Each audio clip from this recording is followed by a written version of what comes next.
আজি বিজেপি চৰকাৰখনে ব্ৰিটিছৰ লেখিয়াকৈ ব্ৰিটিছে যিদৰে হিন্দু আৰু মুছলমানৰ মাজত ভাগ ভাগ কৰিছিল ঠিক সেইদৰে একেলগেই ধৰ্মৰ কানি খুৱাই বা নিচা খুৱাই পেলাই এতিয়া হিন্দু আৰু মুছলমানৰ মাজত ভাগ ভাগ কৰি কাৰোবাৰ ব্যক্তিগত যিটো স্বাধীনতা আচলতে কোনে কি মাংস খাব নাখাব আপুনি গৰু মাংস খাব বিচাৰিছে আপুনি খাব পাৰে কিন্তু মই গৰু মাংস নাখাওঁ সেইটো মোৰ নিজস্ব সেইটো স্বাধীনতাৰ কথা হেতুত কোনেও আপোনাক জোৰ জবৰদস্তি খুৱাবও নোৱাৰে বা আপুনি কাৰোবাক খুৱাব নোৱাৰে সেই বা নাখাবি বুলি সেইটো কথা ক'ব নোৱাৰে আৰু এই ক্ষেত্ৰত কিন্তু বিজেপি চৰকাৰখনে কিন্তু তেনেকুৱা এটা পদ্ধতিয়ে লৈছে যে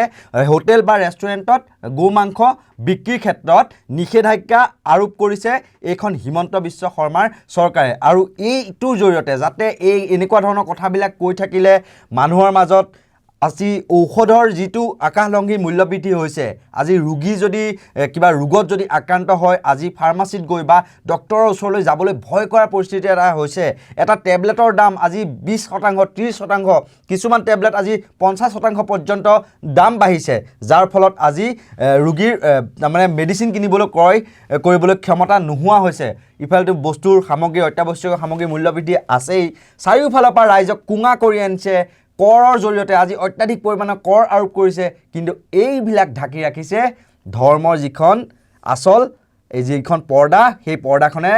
ঢাকি ৰাখিছে আৰু হিন্দু মুছলমানৰ খেলখন আগলৈ এনেদৰে ঠেলি দিছে আৰু মানুহে যাতে পাহৰি থাকক আচলতে দেশখনৰ অৰ্থনৈতিক অৱস্থা কি হৈ আছে অৰ্থনৈতিক অৱস্থা কিমান জোৰলা নিবনুৱা সমস্যাৰ ছবিখন কিমান ভয়াৱহ আজি মানুহে চাউল কিনিবলৈ ভয় কৰা হৈছে সেইবিলাক কথাৰ পৰা মানুহৰ মন ডাইভাৰ্ট কৰি হিন্দুক খাত্ৰে মেহে গতিকে আমি হিন্দুক উদ্ধাৰ কৰিবলৈ গো মাংসত নিষেধাজ্ঞা আনিছোঁ এনেকুৱা ধৰণৰ কাম কিছুমান কৰি আছে ব্ৰিটিছে যিবোৰ পলিচি আচলতে হিন্দু মুছলমানৰ মাজত ভাগ কৰিবলৈ লৈছিল এতিয়াও যেন বিজেপি চৰকাৰে ব্ৰিটিছৰ সেই পলিচিকে পুনৰাবৃত্তি কৰিছে মই উদাহৰণ হিচাপে কৈছোঁ বংগ বিভাজন হৈছিল 1905 চনত তাৰ ফলত মুছলিম লীগৰ জন্ম হৈছিল কংগ্ৰেছক হিন্দুৰ দল বুলি এটা সময়ত প্ৰচাৰ চলাইছিল ব্ৰিটিছৰ ফালৰ পৰা আৰু হিন্দুৰ দল বুলি প্ৰচাৰ কৈছিল যে মাত্ৰ 6% মুছলমান নেতা আছে বাকি 94% হিন্দু নেতা আছে বুলি কোৱা হৈছিল যাৰ কাৰণে মুছলিম লীগে সেই কথাটো ভয় খাইছিল ভয় খাই পেলাই তেওঁলোকে নিজেই নেতা সৃষ্টি কৰাৰ বাবে লাগি গৈছিল আৰু কোৱাইছিল যে সমগ্ৰ ভাৰতবৰ্ষতে 26% মুছলমান আছে কিন্তু কংগ্ৰেছে মাত্ৰ 6% নেতাহে হেৰি কৰে যেতিয়াই মুছলিম লীগ গঠন হ'ল তাৰ পিছতে পুনৰ আকৌ কিন্তু হিন্দু মহাসভাই ঠন ধৰি উঠিলে তাৰ পিছতে হিন্দু মুছলমানৰ মাজত কিন্তু ভাগ ভাগ হৈছিল কিছু পৰিমাণে কিন্তু তাৰ পিছত মহাত্মা গান্ধী অহাৰ পিছত বস্তু ঠিক হ'ল অলপ কিন্তু বিভাজনৰ কাৰণে কিন্তু অহৰহ চেষ্টা কৰিছিল ব্ৰিটিছে ঠিক সেইদৰে এতিয়া কোনে কি খাব কি মাংস নাখাব হিন্দু মুছলমানৰ মাজত ভাগ ভাগ এটা কৰিবলৈ বিচাৰিছে কি ক'ব মই অলপ বহলাই ক'লো আপোনাক বিষয়টো আপোনাৰ এইখনৰ প্ৰতিক্ৰিয়া কি এইটো এটা বহল বিষয় এইটোক লৈ বহুত আলোচনা কৰাৰ অৱকাশ আছে হয়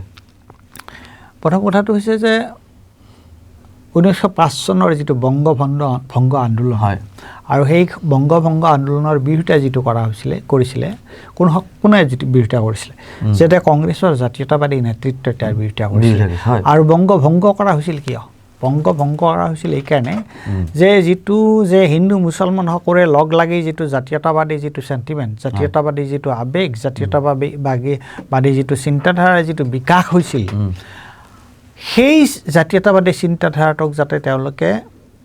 দমাই ৰাখিব পাৰে তাক যাতে তেওঁলোকে যদিহে হিন্দু আৰু মুছলমানৰ মাজত ভাগ কৰি তেতিয়াহ'লে এইটো আন্দোলনখন দুৰ্বল হৈ যাব বা দুৰ্বল হ'ব আৰু দুখৰ কথা আটাইতকৈ দুখ লগা কথা হ'ল এইটোৱে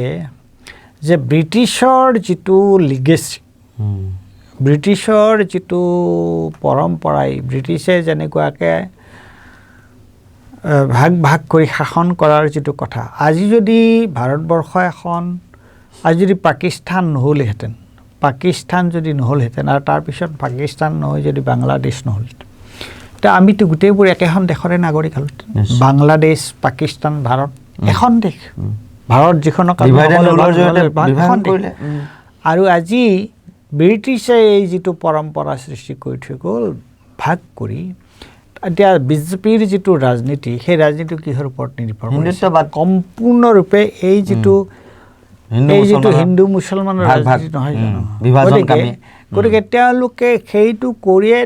তেওঁলোকৰ শাসনটো স্থায়ী কৰিব বিচাৰিছে য'তেই পাৰে গতিকে এইটো আমি এইটো দেখা পাইছোঁ যে হিমন্ত বিশ্ব শৰ্মাই নিৰ্বাচনৰ সময়ত কেনেকুৱা ধৰণৰ বক্তৃতা দিয়ে, স্বয়ং মোদীয়ে নিৰ্বাচনৰ সময়ত কেনেকুৱা ধৰণৰ বক্তৃতা দিয়ে। গতিকে তেওঁলোকৰ মানুহৰ জীৱনৰ যিবিলাক মৌলিক সমস্যা সেইবোৰ সম্পৰ্কত তেওঁলোকৰ ৰাইজক দিবলৈ ক'বলৈ একো নাই। তেওঁলোকৰ চৰকাৰৰ কুশাসনক ঢাকি ৰাখিবৰ কাৰণে তেওঁলোকে আচলতে এই যিটো সাম্প্ৰদায়িক যিটো ৰাজনীতি সেই ৰাজনীতিটো তেওঁলোক কৰে। আজি গো মাংসত ধৰিছে, কালি অন্য এটাত ধৰিব, এইটোৱে তেওঁলোক কৰি আছে, তাত বাহিৰে একো নাই।